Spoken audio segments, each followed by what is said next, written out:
जय माता दी भक्तों। आप सभी का स्वागत है हमारे अपने channel mom with Gyanvi official पर। और आज हम सुनेंगे माँ शैलपुत्री की पावन कथा। शैलपुत्री माता का पूजन नवरात्रि के पहले दिन किया जाता है। यह नवदुर्गा का पहला स्वरूप है। इनके पूजन का महत्व बहुत गहरा है, क्योंकि यह साधना की शुरुआत का प्रतीक मानी जाती हैं। माता शैलपुत्री की व्रत कथा किस किस के लिए वरदान साबित हुई है? जिसके जीवन में हमेशा पैसे की तंगी रहती है, या फिर पैसा आता है तो पर टिकता ही नहीं।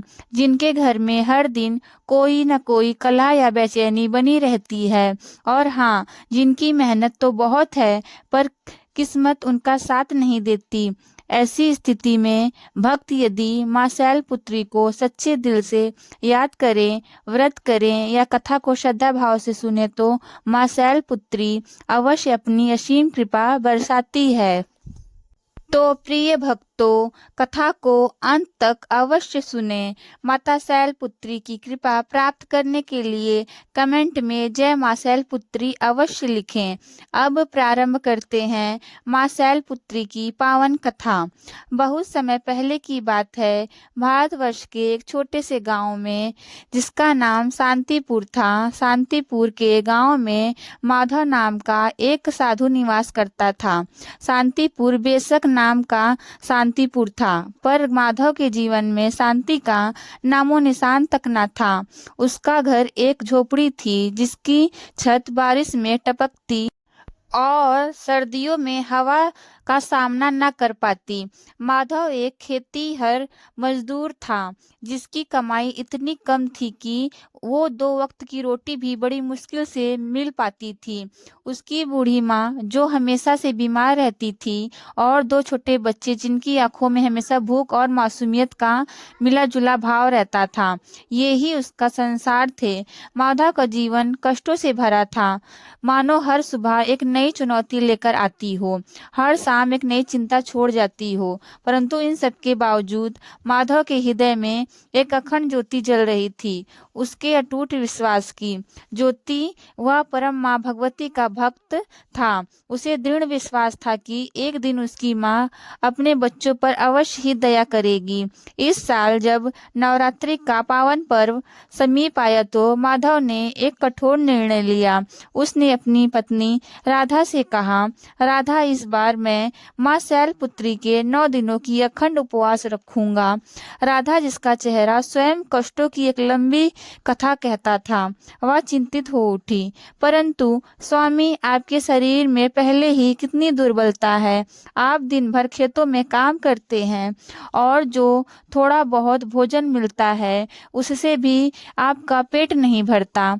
यह 9 दिन का उपवास क्या आप सह पाओगे? उसकी आंखों में दया और भय का मिश्रण। या माधव ने एक गहरी सांस ली। राधा, मेरे हृदय में अब और कष्ट सहने की शक्ति नहीं है। माँ की बीमारी बढ़ती जा रही है, बच्चों का पेट भूखा है, और हमारे हालात दिन प्रतिदिन बदतर होते जा रहे हैं। मुझे अब केवल माँ पर ही भरोसा है। मेरी माँ शैलपुत्री ही अब हमारी एकमात्र आशा है। उसकी आवाज में एक दृढ़ संकल्प था, एक ऐसा भाव जो शब्दों से परे था। वह जानता था कि यह कितना कठिन होगा, लेकिन उसके पास कोई रास्ता भी नहीं था। उसके हृदय में अपार कष्ट था, जिसे वह किसी और को बयान नहीं कर सकता था, सिवाय अपनी माँ भगवती के। नवरात्रि का पहला दिन आया। वातावरण में एक दिव्य ऊर्जा का संचार हुआ। सुबह सुबह माधव ने माँ शैलपुत्री की चौकी स्थापित की, एक छोटा सा दिया जलाया और अपनी टूटी फूटी आवाज में आरती गाई। पहला दिन सामान्य रहा। भूख की हल्की चुभन थी, पर माधव ने उसे अपनी निष्ठा से ढक दिया। उधर कैलाश पर्वत पर ऊंची चोटियों पर, जहाँ माता शैलपुत्री अपने दिव्य लोक पर विराजमान थीं, वह सब कुछ देख रही थीं। उनकी दृष्टि त्रिकालदर्शी थी और माधव का छोटा सा भाव, उनकी झोपड़ी और उसका संघर्ष सब उनकी आंखों के सामने था। माधव की सच्ची भक्ति, उसका अधिक विश्वास माँ के हृदय को स्पर्श कर गया। उन्होंने मन ही मन मुस्कुराया, इस भक्त की परीक्षा अवश्य ही होगी, ताकि इसकी निष्ठा और संसार के लिए एक उदाहरण बन सके। परंतु उन्हें यह भी पता था कि यह परीक्षा कितनी कठिन होने वाली है।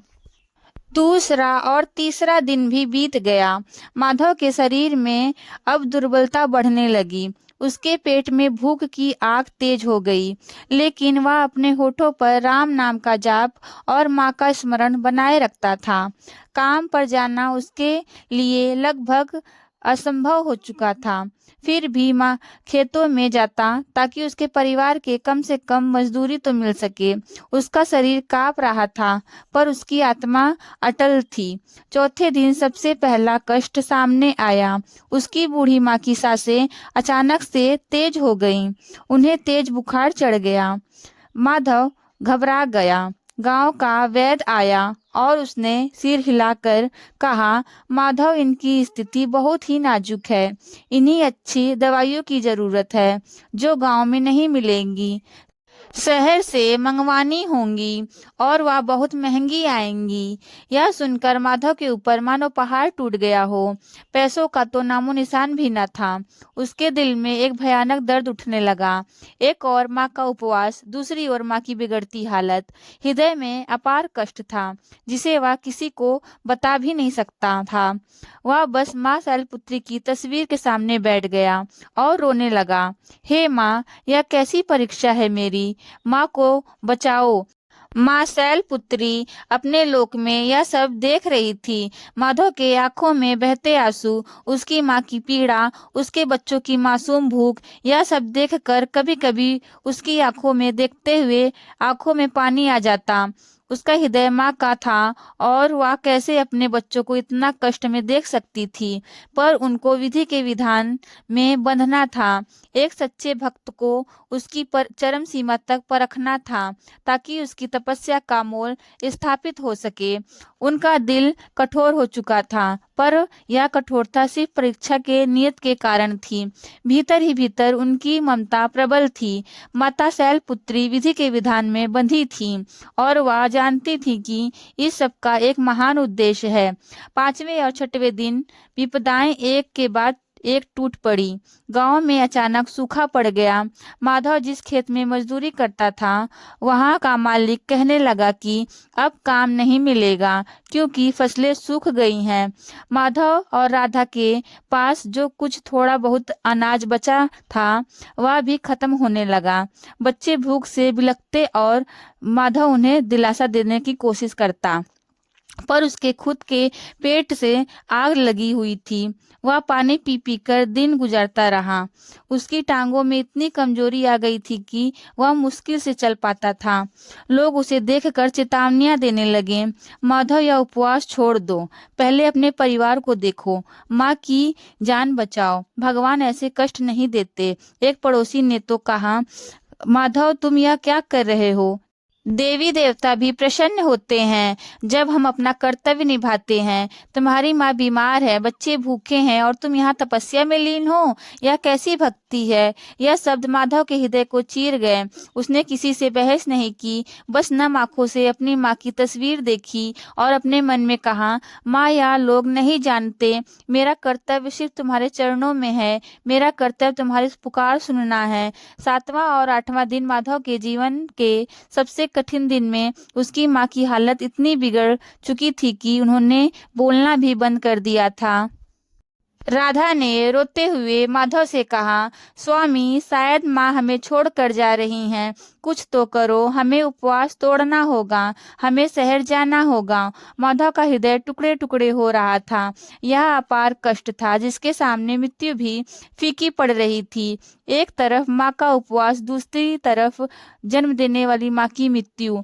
सैया पर जानता था कि एक निवाला खाने से उसकी माँ को कोई जादू से ठीक नहीं कर देगा, लेकिन राधा की मासूम आस उसे विचलित कर रही थी। उसने अपने शरीर को घसीटते हुए माँ के पास जाकर बैठा। माँ का शरीर ठंडा पड़ रहा था। माधव की आंखों से आंसू की धारा बह रही थी। उसने माँ का हाथ अपने हाथ में लिया। उसकी आवाज इतनी भर चुकी थी कि ठीक से बोल भी नहीं पा रहा था। माँ शैलपुत्री, मेरी परीक्षा क्यों ले रही हो? क्या मेरे तपस्या में कोई कमी है? क्या मेरा विश्वास इतना कमजोर है कि तुम मेरी पुकार नहीं सुन पा रही हो? उसे लगा उसकी आत्मा चीख रही है, शरीर जवाब दे रहा है, मन हार मान रहा है। भूख, प्यास, चिंता सब मिलजुल कर उसे निगलने को तैयार हैं। उसके बच्चों की उदास आंखें, पत्नी का रोता चेहरा, माँ की अंतिम सांसें, यह सब उसे एक साथ तोड़ रहा था। यह मनुष्य का सबसे बड़ा दुर्भाग्य था जब उसके पास कुछ नहीं बचता सिवाय टूटते विश्वास के धागे के। माधव एक क्षण के लिए लड़खड़ा गया। उसका मन हुआ कि वह सब कुछ छोड़ दे, उपवास को तोड़ दे और अपनी अंतिम शक्ति से अपनी माँ के लिए कुछ कर पाए। फिर उसे याद आया, उसकी माँ ने उसे बचपन से ही बताया था, बेटा, जब सब द्वार बंद हो जाए तो केवल ईश्वर का द्वार खुला रहता है। उसने अपनी अंतिम शक्ति बटोरी और माँ शैलपुत्री की तस्वीर के सामने आकर बैठ गया।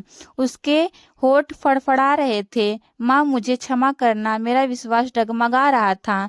मैं जानता हूँ तुम मुझे देख रही हो, मैं जानता हूँ तुम मुझे सुन रही हो। मैं अपनी अंतिम सांस तक तुम्हें नहीं छोड़ूंगा, चाहे मेरी देह भी क्यों ना छूट जाए। मेरा विश्वास नहीं छूटेगा। उसकी आंखों में एक अजीब सी चमक थी, दर्द की नहीं बल्कि एक निष्ठा की। उसने अपनी सारी शक्ति को अपनी प्रार्थना में लगा दिया। उसका शरीर कांप रहा था पर उसकी आत्मा अडिग थी। यह उसकी तपस्या पराकाष्ठी थी। नवमी का दिन आया, नवरात्रि का अंतिम दिन। गांव में सब लोग कन्या पूजन कर रहे थे, व्रत खोल रहे थे, लेकिन माधव की झोपड़ी में मातम छाया था। उसकी माँ ने लगभग सांस लेना बंद कर दिया था। राधा फूट फूट कर रो रही थी। बच्चे सहमे हुए कोने में बैठे थे। माधव का शरीर अब लकड़ी के समान हो चुका था। वह बस आंखों में आंसू लिए और होठों पर जय मां शैलपुत्री का जाप लिए बैठा था। उसे लग रहा था कि अब सब कुछ खत्म हो चुका है। उसने अपनी आंखें बंद कर ली और अपने हृदय के अंतिम कोने में माँ को पुकारा, माँ, अब तो आ जाओ, अब और नहीं सहा जाता। मेरे हृदय में अपार कष्ट है माँ, यह मुझसे बयां नहीं हो रहा, बस तुम ही जानती हो। ठीक उसी क्षण जब माधव ने अपनी अंतिम पुकार लगाई, एक चमत्कार हुआ। झोपड़ी के बाहर एक अलौकिक प्रकाश फैल गया। पहले तो रोशनी इतनी तीव्र थी कि आंखों को चकाचौंध कर रही थी। फिर धीरे धीरे वह प्रकाश एक दिव्य आकृति में बदल गया। एक मधुर मनमोहिनी सुगंध पूरे मोहल्ले में फैल गई। हवा में एक अद्भुत शीतलता का अनुभव हुआ और एक ऐसी शांति छा गई जो माधव ने अपने पूरे जीवन में महसूस नहीं की थी। माधव ने धीरे धीरे अपनी आंखें खोली। उसके सामने जो दृश्य था उसे देखकर वह अपनी आंखों पर विश्वास नहीं कर पा रहा था। वह कोई साधारण महिला नहीं बल्कि जगत जननी माँ शैलपुत्री थी। उनका मुखमंडल चंद्रमा के समान शीतल और कांतिमान था। माथे पर दिव्य तेज चमक रहा था। उन्होंने सफेद वस्त्र धारण किए थे और उनके एक हाथ में त्रिशूल और दूसरे हाथ में कमल का फूल था। उनकी सवारी नंदी बैल भी उनके पीछे खड़ा था। माँ की आंखों में असीम दया, प्रेम और ममता का सागर उमड़ रहा था। माधव के शरीर में अचानक जैसे एक नई ऊर्जा का संचार हुआ। उसकी सारी कमजोरी, सारी पीड़ा सब क्षण मात्र में दूर हो गई।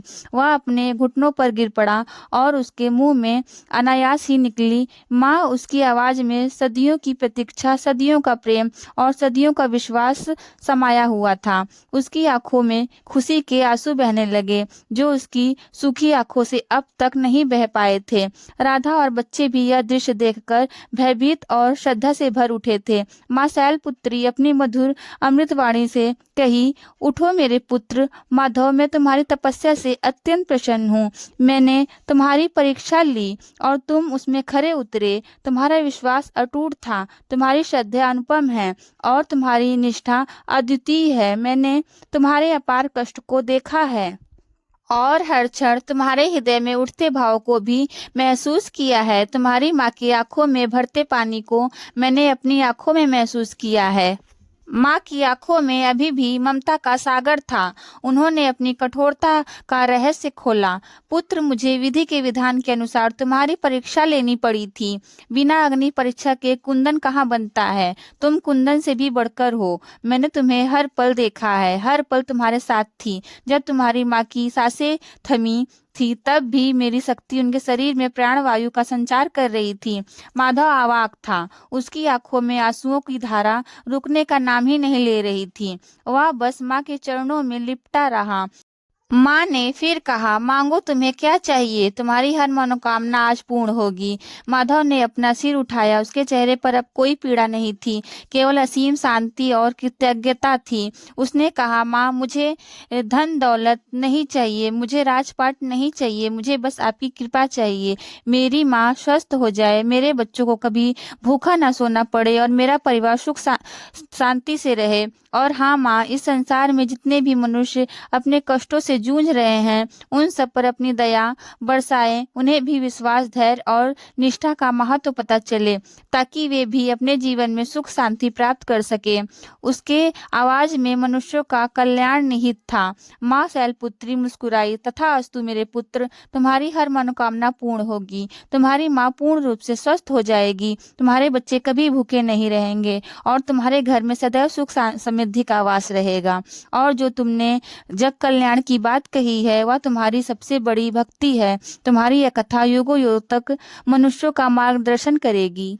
जहाँ ही माँ ने यह शब्द कहे, माधव की माँ ने अपनी आंखें खोली। उनके चेहरे पर एक नई चमक थी, जैसे वे कभी बीमार ही नहीं थीं। उन्होंने उठकर माधव को गले से लगा लिया और कहा, मेरे बच्चे, मुझे लग रहा था कि मैं मर चुकी हूँ, पर मैं अब बिल्कुल ठीक महसूस कर रही हूँ। यह सब माँ की कृपा है। बच्चों के चेहरे पर भी मुस्कान लौट आई जब उन्होंने देखा कि उनकी दादी उठकर बैठ गई हैं। माँ शैलपुत्री ने माधव और उनके परिवार को आशीर्वाद दिया और फिर धीरे धीरे दिव्य प्रकाश में विलीन हो गई। उस दिन से माधव का जीवन पूरी तरह बदल गया। माधव ने अपने गांव में छोटा सा मंदिर बनवाया, जहाँ हर नवरात्रि पर वह माँ शैलपुत्री की कथा सुनाता। उसकी कथा सुनकर दूर दूर से लोग आते और उनकी आंखों में माधव के जैसे ही अश्रु उतर आते। यह कथा हमें सिखाती है कि जीवन में कितने भी अपार कष्ट क्यों ना आए, अगर हमारा विश्वास अडिग है, हमारा धैर्य अमर है और हमारी निष्ठा अटल है, तो स्वयं माँ भगवती हमारी सहायता के लिए अवश्य प्रकट होती हैं। उनकी दया हर सच्चे भक्त पर बरसती है। माधव की तपस्या ने यह सिद्ध कर दिया कि ईश्वर परीक्षा लेते हैं, पर अंत में भक्तों पर असीम कृपा भी करते हैं और उनकी हर मनोकामनाओं को पूर्ण करते हैं। तो भक्तों, इस वीडियो में माता शैलपुत्री की पावन व्रत कथा यहीं पर समाप्त होती है। हम कामना करते हैं कि माँ शैलपुत्री की कृपा आप सभी पर बनी रहे। नवरात्रि की प्रथम व्रत कथा सुनने के लिए आप सबका बहुत बहुत धन्यवाद। फिर मिलते हैं ऐसी एक और वीडियो के साथ। तब तक के लिए आप हमारा channel mom with Gyanvi official को सब्सक्राइब कर लीजिए और हमें कमेंट बॉक्स में लिखना ना भूलिए। जय माता दी। आपका दिन मंगलमय हो।